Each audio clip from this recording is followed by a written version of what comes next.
اللہ کے نام سے شروع جو بڑا مہربان ہمیشہ مہربانیاں فرمانے والا ہے۔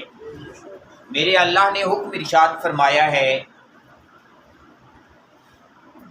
فرمایا وَأَقِیمُوا الصَّلَاۃَ، فرمایا تمہارے کرنے کا کام یہ ہے کہ تم نماز قائم کرو، وَآتُوا الزَّکاۃَ، اور تم زکوٰۃ ادا کیا کرو، یہ تمہارے کرنے کا کام ہے۔ اور یہ بتایا ان لوگوں کو جا رہا ہے جن کے بارے میں پچھلی آیت کریمہ میں بیان ہو چکا ہے کہ وَدَّ کَثِیرٌ مِّنْ أَهْلِ الْکِتَابِ، کہ اہل کتاب تو یہی چاہتے ہیں کہ تمہیں ایمان لانے کے بعد کفر کی طرف پھیر دیں، وہ تمہیں کافر بنا دینا چاہتے ہیں، اور تمہیں کافر بنانے کے لیے ایڑی چوٹی کا زور لگا رکھا ہے انہوں نے۔ ہر وہ کام جس کے کرنے کا اللہ اور اس کے رسول صلی اللہ علیہ وسلم نے حکم دیا ہے، وہ تمہیں اس کام سے روکتے ہیں، اور وہ ہر خباثت اور ہر بے حیائی اور وہ برائی جس سے اللہ اور اس کے رسول صلی اللہ علیہ وسلم تمہیں منع کرتے ہیں، وہ انہیں بنا کے، وہ انہیں سنوار کے تمہارے پیش کر رہے ہیں۔ اور ان کی مرضی صرف یہی ہے، وہ نظام جس سے اللہ اور اس کے رسول نے منع کیا ہے، وہ تمہیں اسی نظام کے اندر جکڑتے جا رہے ہیں، اور خواہش ان کی صرف یہ ہے کہ کسی نہ کسی طریقے سے ان کی دولت ایمان لٹ جائے اور پھر یہ ہم کافروں کی طرح کافر ہی ہو جائیں۔ لیکن میرے اللہ نے ارشاد فرمایا ان اللہ علی کل شیء قدیر، کہ اللہ اس بات پہ قدرت رکھتا ہے کہ پوری دنیا زور بھی لگا لے تو جس کے ایمان کو محفوظ میرا اللہ رکھنا چاہے اس کے ایمان کو کوئی بگاڑ سکتا ہی نہیں ہے۔ لیکن اس ایمان کے تحفظ کا نسخہ میرے اللہ نے اس آیہ مقدسہ کے اندر بیان فرما دیا ہے۔ فرمایا ایمان کی حفاظت چاہتے ہیں تو پہلا کام یہ ہے کہ پھر تمہیں نمازی رہنا ہے، کسی صورت میں نمازی نہ ہونا، کیونکہ یہ نماز فرق کرنے والی چیز ہے مومن میں اور کافر میں۔ پڑھ رہا ہے تو مومن ہے، اور اگر نہیں پڑھ رہا تو پھر مومنوں جیسا کام نہیں کر رہا، کیونکہ نہ پڑھنا یہ کافروں والا طریقہ ہے۔ تو اس وجہ سے ہمیں خود نماز کا پابند بننا ہے، اور کم از کم ہمیں اپنے گھر کے اندر نماز کا ماحول ضرور قائم کرنا ہے، کیونکہ جس گھر کے اندر نماز کا ماحول ہے وہ مومنوں کا گھر ہے، اور جس گھر کے اندر نماز والا ماحول نہیں ہے، نماز میرے اللہ کی چاہت ہے، اور نماز تو میرے محبوب کریم صلی اللہ علیہ وسلم کی آنکھوں کی ٹھنڈک ہے۔ تو جس گھر کے اندر سے محبوب کی آنکھوں کو ٹھنڈک نہیں پہنچ رہی، جس گھر کے اندر اللہ تبارک و تعالیٰ کی چاہت کا کام نہیں ہو رہا، تو وہ گھر پھر کامل ایمان والے لوگوں کا گھر نہیں ہے۔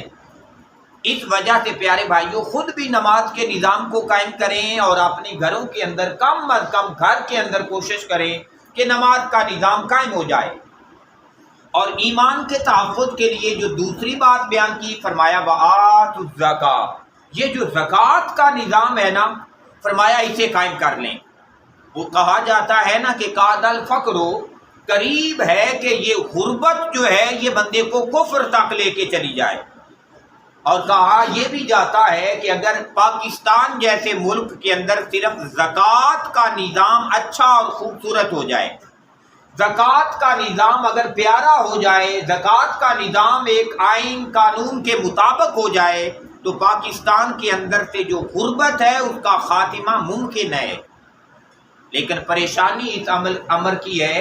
کہ ہمارے حکومتی سطح کے اوپر بھی وہ ادارے جو زکوٰۃ کا نظام چلانے والے ہیں، جب کبھی آپ ان کی تاریخ بھی پڑھتے ہیں تو ہاتھ جو ہیں وہ پھر کانوں تک پہنچتے ہیں کہ یا اللہ توبہ ہے، یہ کیسے کیسے لوگ ہیں کہ جو غریبوں، یتیموں، مسافروں اور مسکینوں کے نام پہ اکٹھا کرنے والے ہیں، وہ پتہ نہیں ان پیسوں کو کہاں کہاں تک پہنچا دیتے ہیں۔ تو اللہ تعالیٰ سے دعا ہے کہ میرا اللہ ہمیں انفرادی طور پر بھی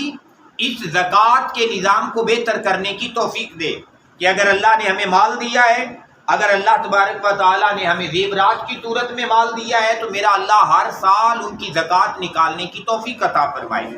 اور اگر میرے اللہ نے ہمیں جائیداد دی ہے، زمینیں عطا کی ہوئی ہیں، ان زمینوں سے ہمارے لیے فصلیں آتی ہیں، تو کم از کم اس زمین کے اندر جو عشر کے نام پہ ایک زکوٰۃ کا سلسلہ ہے، وہ عشر کا نظام میرا اللہ ہمیں پراپر کرنے کی سعادت عطا فرمائے۔ اور یہ یاد رکھیے گا پیارے بھائیوں، یہ جب عشر نکلنا شروع ہو جاتا ہے، زکوٰۃ نکلنا شروع ہو جاتی ہے، باقی سارے فیوز و برکات اپنی جگہ پہ موجود ہیں، لیکن اس آیہ مقدسہ میں میرے اللہ نے ارشاد فرمایا ہے کہ وہ کافر اور مشرک، وہ اہل کتاب جو زور لگا رہے ہیں کہ ایمان کھینچ لیا جائے، فرمایا تم زکوٰۃ اور عشر دو گے تو یہ زکوٰۃ اور عشر تمہارے ایمان کے تحفظ کی ضمانت بن جائے گا، یہ ایمان کے تحفظ کی ضمانت ہے۔ پھر میرے اللہ نے ارشاد فرمایا وما تقدموا، تم جو کچھ آگے بھیجو گے، لانفسکم، اپنے لیے، یہ یاد رکھیے گا کہ میری جیب سے جو کچھ نکل رہا ہے اور وہ کسی غریب کے ہاتھ پہ جا رہا ہے، میری جیب سے جو کچھ نکلا اور وہ میری اپنی ضرورتیں پوری کرنے کے لیے خرچ ہو گیا، میری جیب سے جو کچھ نکلا اور وہ میری بیوی اور میرے بچے اور میرے والدین کی ضروریات پہ خرچ ہو گیا۔ اللہ کے محبوب نبی صلی اللہ علیہ وآلہ وسلم نے فرمایا جب بیوی بچوں کے اوپر بھی اس نے نیت کے ساتھ خرچ کیا جائے تو فرمایا اللہ صدقے کا بھی ثواب بندے کو عطا کر دیتا ہے۔ تو فرمایا جو کچھ تم آگے بھیجو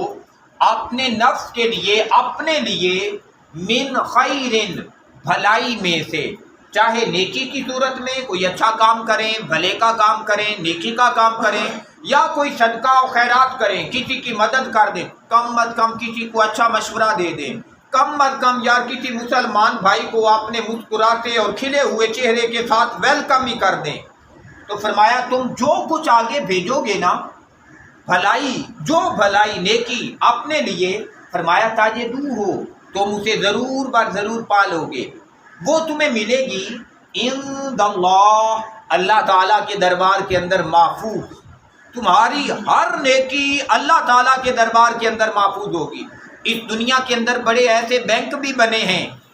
کہ ایسے بینک بنے اور پھر ایک دن آیا کہ لوگوں کو ایسا دھڑکا اور ڈر لگا، انہیں لگا کہ یہ بینک تو دیوالیہ ہونے والا ہے، اس کا دیوالیہ ہو جائے گا، ہمارا جو کچھ تھا وہ لٹ جائے گا، ضائع ہو جائے گا، وہ کہیں سے ریٹرن نہیں ہوگا۔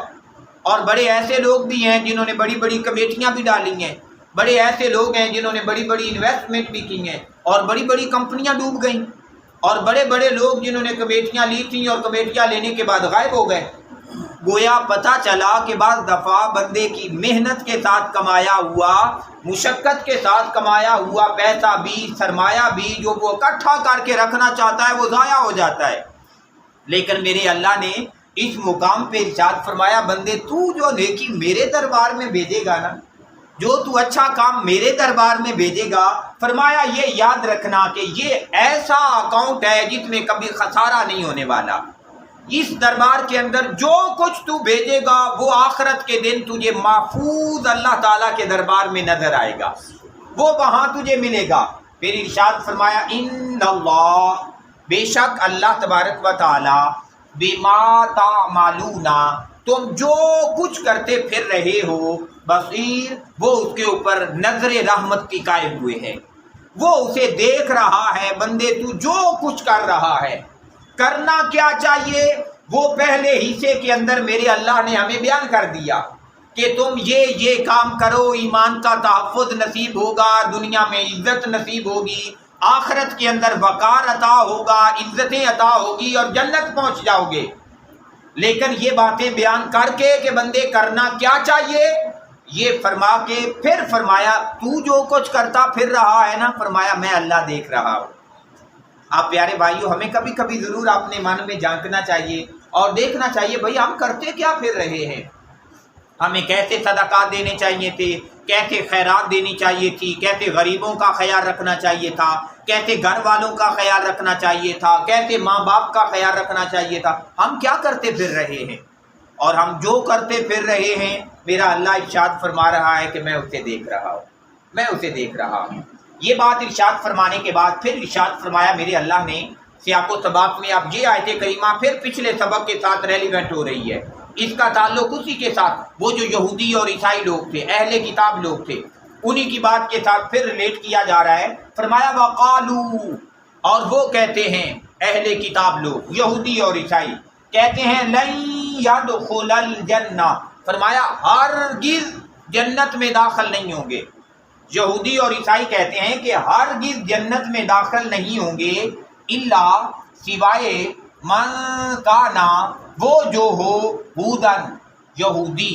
کہتے ہیں کہ یہود کے علاوہ کوئی جنت میں داخل نہیں ہوگا، او نصارا، یا عیسائیوں کے سوا کوئی جنت میں داخل نہیں ہوگا۔ گویا ایمان والے ایمان قبول کیا، اللہ اور اس کے رسول صلی اللہ علیہ وآلہ وسلم کی بات کو مانا، اور اس بات کے اوپر جم گئے کہ جس نے اللہ اور اس کے رسول کی بات کو مان لیا وہ آخرت میں جنت پائے گا، اور جب یہ یقین کر لیا کہ آخرت میں جنت پائے گا تو انہوں نے اس مقام پہ بھی اہل ایمان لوگوں کے ایمان کو کھینچنے کا حربہ استعمال کیا۔ اور حربہ کیا استعمال کر رہے ہیں؟ کہتے ہیں کہ یہودیوں اور عیسائیوں کے سوا تو جنت میں اور کوئی نہیں جائے گا، یہودی اور عیسائی ہی جنت میں جائیں گے۔ میرے اللہ نے ارشاد فرمایا تلک امانیہم، فرمایا یہ ان کی خواہشات ہیں، جھوٹی خواہشات، باطل خواہشات اور باطل امنگیں ہیں جو انہوں نے اپنے دل میں پار رکھی ہیں کہ یہودی جائیں گے یا عیسائی جائیں گے۔ فرمایا جنت وہی جائے گا جس کا فیصلہ اللہ تبارک و تعالیٰ فرمائیں گے، یہ ان کی خواہش ہیں۔ پھر ارشاد فرمایا قل، اے محبوب پیارے آپ ارشاد فرما دیں، آپ ان لوگوں کو بتائیں جو یہ کہہ رہے ہیں کہ یہودی اور عیسائی ہی جنت میں جائیں گے، فرمایا فرما دیں ہاتو برہانکم، لے آؤ اپنی دلیل کو، ان کنتم صادقین، اگر تم اس دعوے کے اندر سچے ہو تو فرمایا کوئی دلیل لا کے دکھاؤ، اور یقیناً ان کے پاس کوئی دلیل نہیں تھی، لیکن صاحب ایمان لوگ جو اللہ کے محبوب نبی صلی اللہ علیہ وآلہ وسلم کے نوکر اور غلام ہو گئے، یقیناً جنت اللہ تبارک و تعالیٰ انہی لوگوں کو عطا فرمانے والا ہے۔ اللہ تعالیٰ سے دعا ہے کہ ایمان کے تحفظ کے لیے میرے اللہ نے جو نسخہ ہمیں عطا فرمایا ہے، ہمیں اس نسخے کو دل و جان سے اپنانے اور پھر اس کی تبلیغ کرنے کی توفیق عطا فرمائے۔